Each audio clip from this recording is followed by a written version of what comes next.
Organization will make a lot of plans and come out with strategy. So the group has to behave according to the organization strategy. They don't know how to behave inside the group because there is no rules and regulations. They don't know any policies. Just now the group has been formed. If they are given good resources, they will behave in a good way. If they are not given good resources, obviously the behavior will be negative.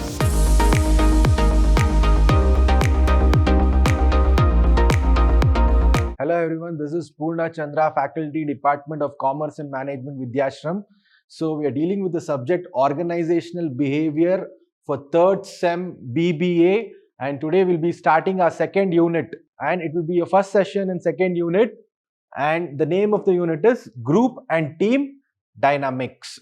So the topics which we covered in the previous class was Foundations of OB, Individual and Personal Factors, Environment. So this was in the last unit. So in today's unit, what we'll be dealing is Group Dynamics, the meaning, types of groups, stages of group development, determinants of group behavior.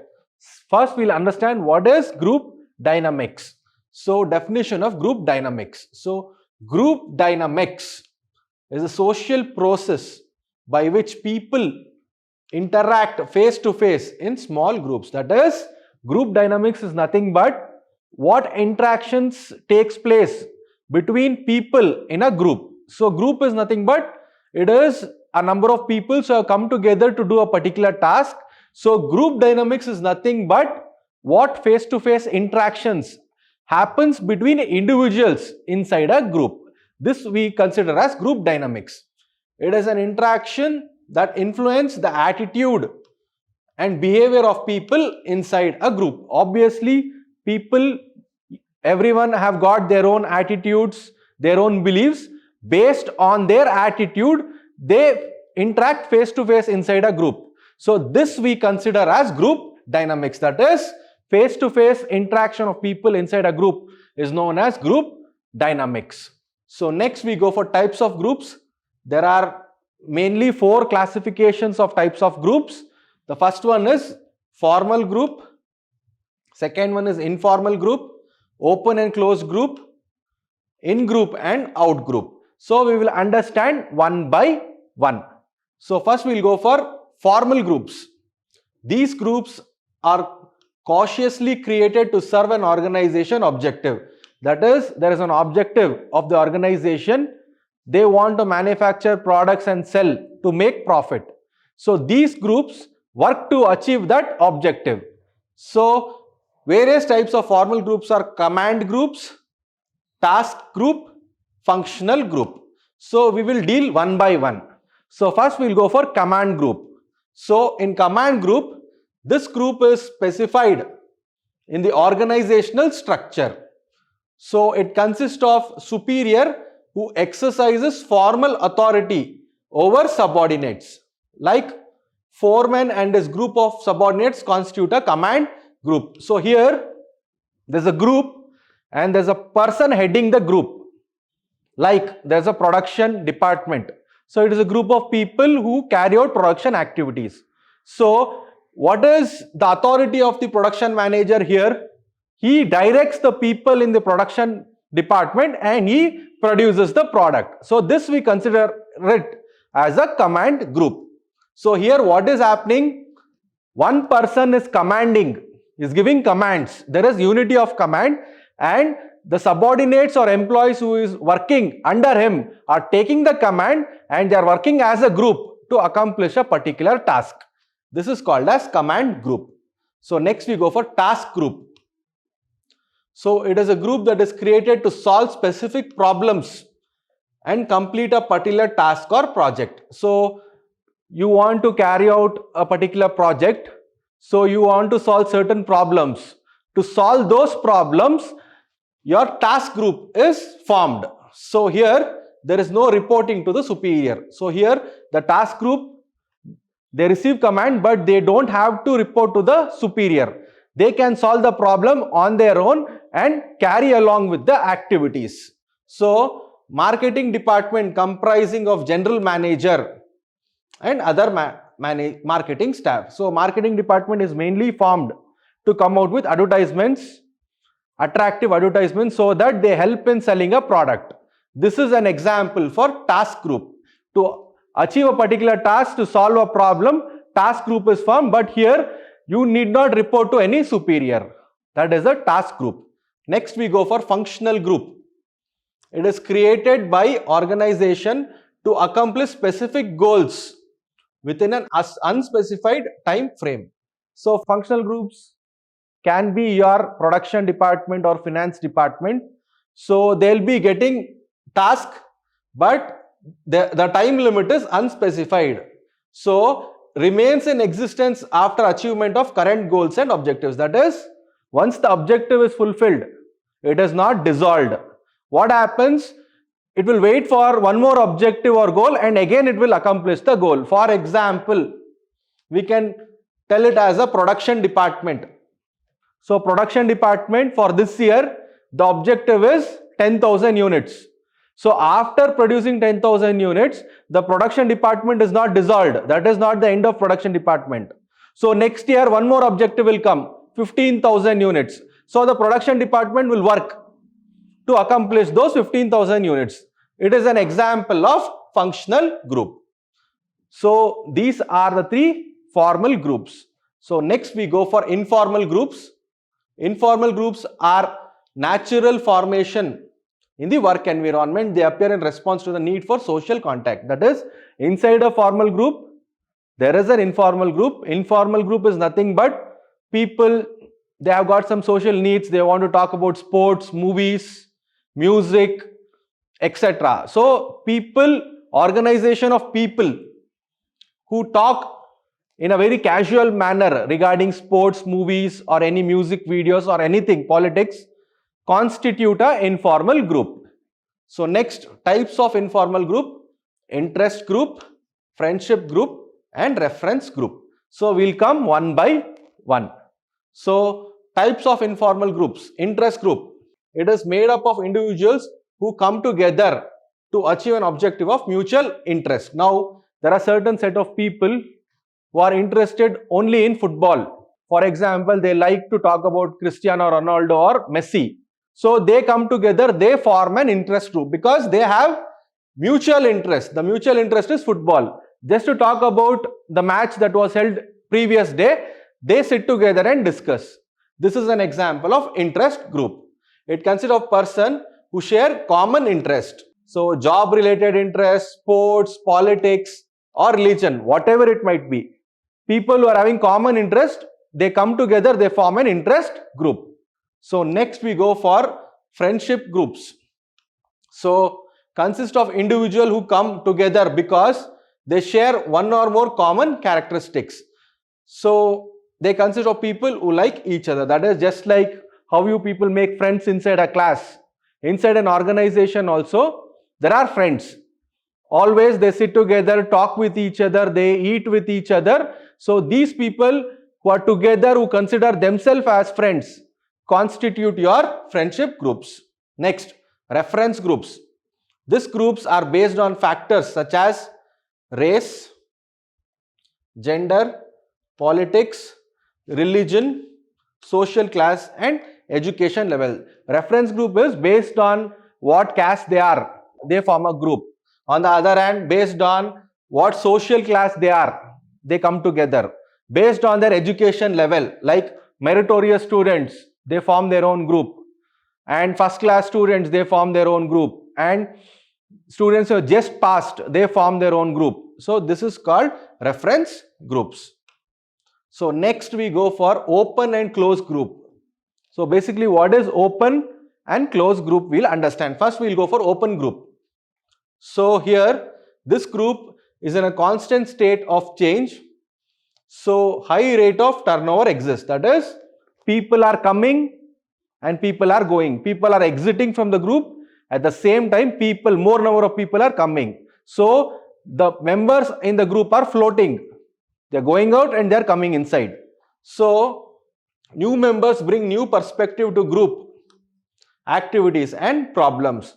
So what happens, since people are coming inside, there are certain group members who might bring new perspective, and they, on the other hand, they might also create problem. because behavior of each individual is different.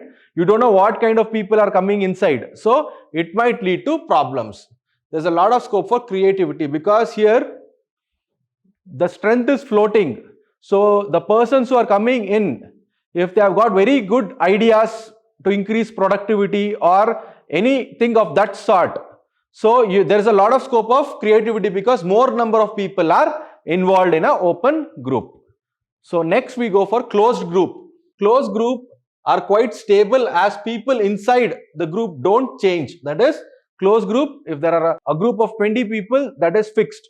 There is no flotation. So what happens here is the number of people is fixed. It has a narrow frame of reference. That is, what potential the members have got, you can use only that much because people are not coming inside like open group. Then a closed group enables to maintain a much longer time horizon. That is, here people are not floating. There's a definite people and they've got long-term commitment who can work for a longer time horizon. This is closed group. Next we go for in-group and out-group. So first we'll understand what is in-group. The group to which we belong are called in-group. So you belong to a particular group, your group of friends, that is your in-group. So you belong to the group of your friends, that is in-group. Then what is out-group? The group to which we do not belong is called out-group, that is your enemies. For example, you don't belong in the group of your enemies, so that is your out-group. So next, we go for the topic group development. So how a group is developed, what are the different stages? So group have life cycles similar to people. Like people, groups also have life cycles. So the group is born, they grow and it develops into a very good group, and later one point of time it dies, that is often die. So there are 5 different stages of group development. We'll understand one by one. The group passes through 5 stages in its life cycle like forming, storming, norming, performing and adjourning. So we'll understand these one by one. So the first one is forming. So there is a great deal of uncertainty about purpose, structure and leadership. So just now the group has been formed and the individuals inside the group, they don't know what is the purpose of the group. They don't know who is the leader of the group. They don't know what is the formal structure inside the group. So this is the first stage called forming. So members are concerned about exploring friendship because just now they have come as a group. They want to make friendship. Like they want to see people who have got interest just like them and they want to build a friendship with them. That is, members are concerned about exploring friendship. They are not sure of what behavior are acceptable. They don't know how to behave inside the group because there is no rules and regulations. They don't know any policies. Just now the group has been formed. They don't know how to behave. So they don't know what kind of behavior the group will accept. Next, as awareness increases, this stage of group development is completed. So step by step they come to know how to behave in the group, what is the purpose, who is the leader in the group. So what happens is awareness increases, and once the awareness increases inside the group for what purpose the group has been formed, this stage is completed. This stage is done when members accept themselves as a group and commit to group goals. So the forming stage is completed when members know for what purpose the group has been formed and what is the goal of the group. This is the first stage, that is forming. Next we go for storming. This is the second stage. In the stage, conflicts arise because there is no clarity regarding roles and behavioral expectations. So this is the second stage. The conflict will arise because you don't know who is your leader and everyone wants to become leader of the group, which is not possible. There should be only one leader. So there is a conflict. That is, there is no clarity regarding roles. That is, who has to consider himself as a leader to the group.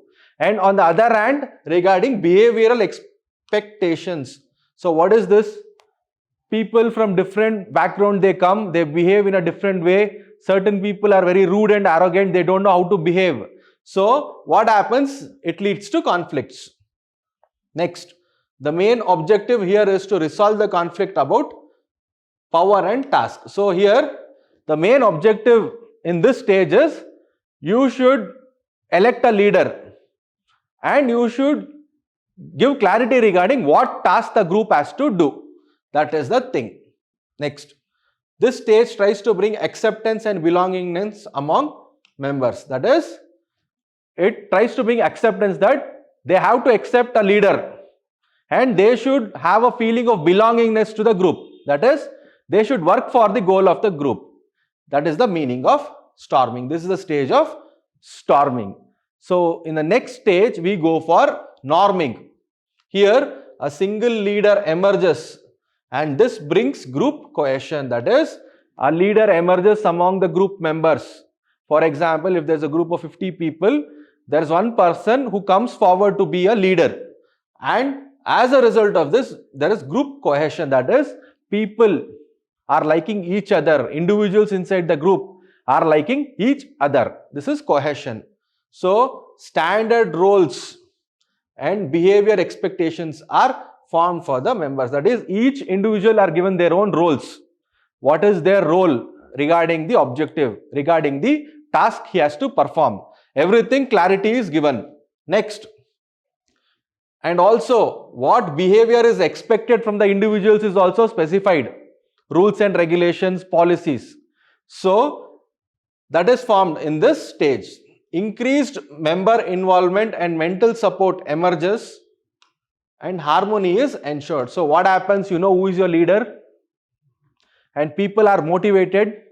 Leader is influencing, motivating the individuals in the group to achieve the goal. So, what happens here is there is harmony between the members as well as the leaders. There is harmony within the group so that they achieve their goal. This is your norming. Next, you go for performing. This is the fourth stage where the activities actually begin.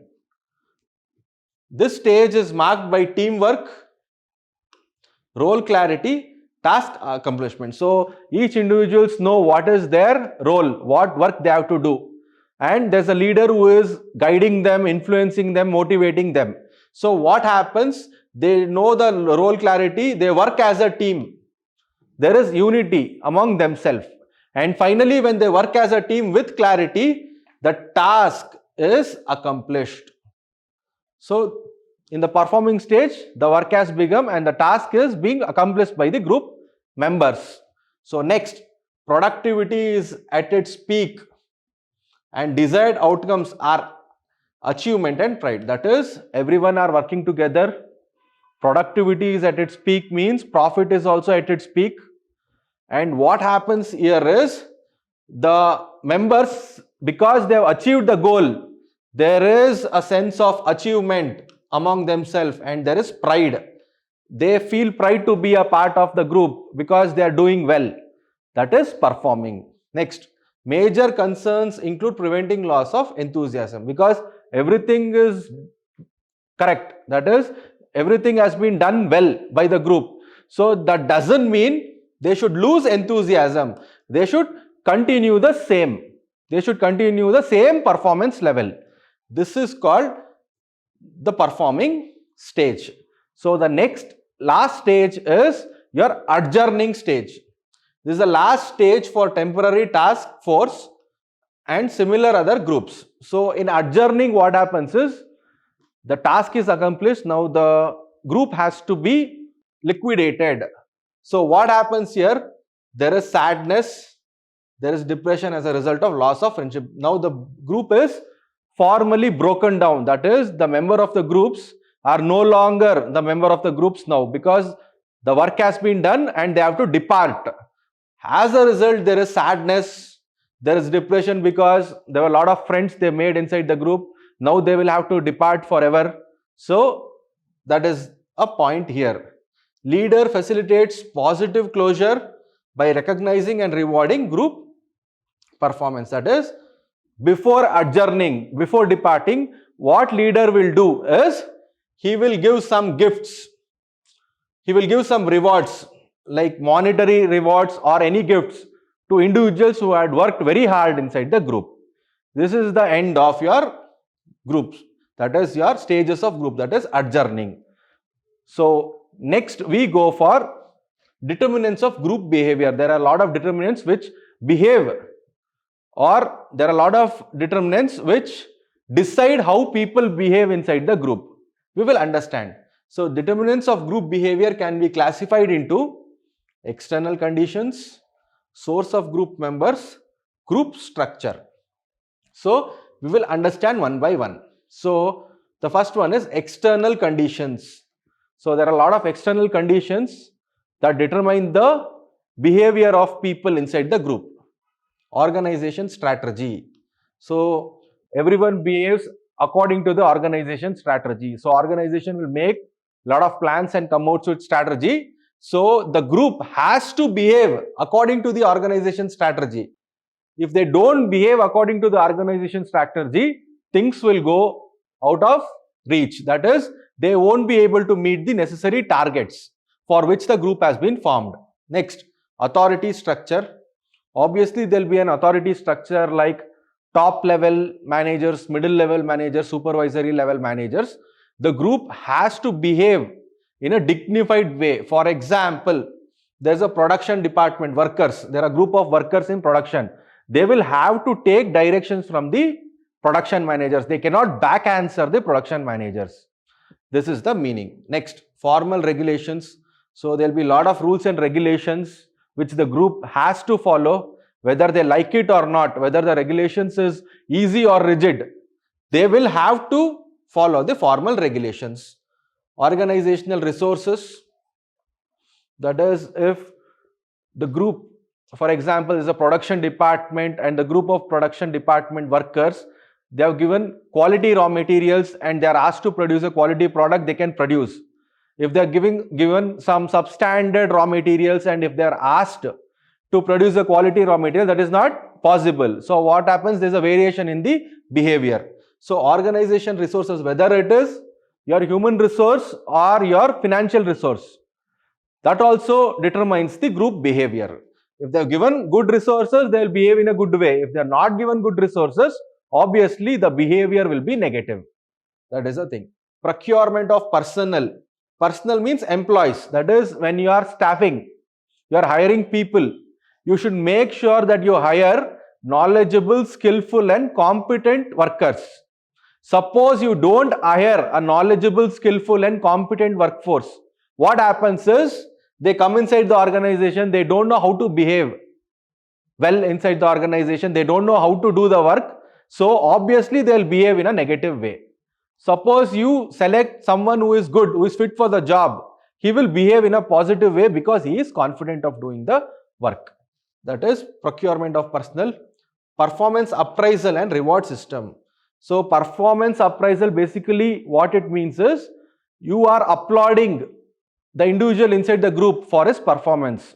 He has done well, so on behalf of our company, we will give him incentives, bonus or increase in a salary. That is performance appraisal. So when performance appraisal is done well, the worker or the individual in the group will be happy and he will behave in a positive way. Suppose if performance appraisal is neglected, then what happens? He is working so hard, still you are not increasing his salary or not giving him any bonus incentives, then what happens? He will behave in a negative way. This is performance appraisal. Then organization culture. So obviously there will be an organization culture. So you will have to follow the culture inside the organization. So that will also determine your group behavior. So group which likes the organization culture will behave in a positive way. Group which thinks that organization culture is not for us, we don't like it, they will behave in a negative way. Next, physical work setting, that is how the premises is, whether it is fit for working, whether it is very clumsy, whether it is not clean, whether it is good restroom facility or whether there is good canteen facility or there is safe working condition. Everything will come into consideration. So everything is, if the physical work setting is good, then they will behave in a positive way. If the physical work setting is not good, obviously the behavior will be negative. So these are the external conditions. Next, we go for resources of group members. So this is the second condition, abilities. So obviously if the person has got good abilities to work in a group, he has got good knowledge, skills, he will work well and he will have a positive behavior. Suppose the worker is not competent enough, he has not got the ability to do well, so obviously he will not be confident. When he is not confident, obviously he will show some negative behavior in the group. That is the meaning. Then personality characteristics. So obviously each one's personality is different. So each one's come from different background, their brought up is different. So being a leader in a group, you will have to deal with different personalities. So each one will behave in a different way. So what you have to do as a leader in a group, you will have to deal with different personality characteristics. And you should alter their behavior in such a way that you reach your target of the organization. This is personality characteristics. So the next segregation is group structure. So based on group structure, how group behavior is considered. The first one is leadership. So if the leader is competent enough, he is very bold in his approach, he is influencing, he is motivating, he is set himself as an example, then what happens is the group behaves in a positive way because they are confident about their leader. They think that their leader can take them to the goal. So this is leadership. Role. So if there is clarity regarding what role they are doing inside the organization, for example, production, finance, marketing, if there is clarity regarding the role, they behave in a positive way. If there is no clarity regarding the role, they don't know what work to do, when and how, then obviously the behavior will be negative. Next, group size. So if the group size is very huge, then obviously their behavior, altering their behavior becomes difficult. When the group size is very less, then altering their behavior towards the organization goals is quite easy. That is group size. Group norms. Norms is nothing but expectations. Individuals inside the organization or inside the group, they'll have their own expectations like increase in salary or an holiday or a trip, anything like that. So when the group norms, expectations is fulfilled, they behave in a positive way or they'll behave in a negative way. That is the meaning. Next, group task. That is, what task that has been given to the group also matters in group behavior. Suppose the task is easy and they can do it, they will work in a positive or they will exhibit positive behavior. Suppose the task is not achievable, it is very tedious or they are pressurizing you too much inside the group, then the behavior will be negative. Next, status congruence. That is, people form groups based on status, financial status or recognition status, whatever it might be. They form groups based on status. So high income people, usually they get together with high income people. They don't mingle with middle class people. So this is status congruence. That is, inside the organization also, group, if 2-3 individuals inside group are working well, they tend to stay together compared to other people. This is the meaning. Group cohesiveness. Group cohesiveness means there's a sense of liking among group people. They like each other. There's a bond between them. There's a friendship between them and they don't want to depart. They want to stay forever like this. This is group cohesiveness. That is liking among group members. That is also a behavior. Then group decision making. So inside the group, the leader, before he takes any decisions, he has to take the opinion of the group members. So if all the group members agree, then they can decide on a particular decision. Suppose there is a conflict that certain members inside the group, they don't agree with what the leader is saying, then there is a negative behavior inside the group. This is called group decision making. So this is it for today's class. So in tomorrow's class, what we'll be dealing is team dynamics, meaning types of teams, conflict sources, ways of resolving conflict, managing interpersonal relationships. So that's it for today's class. Thank you.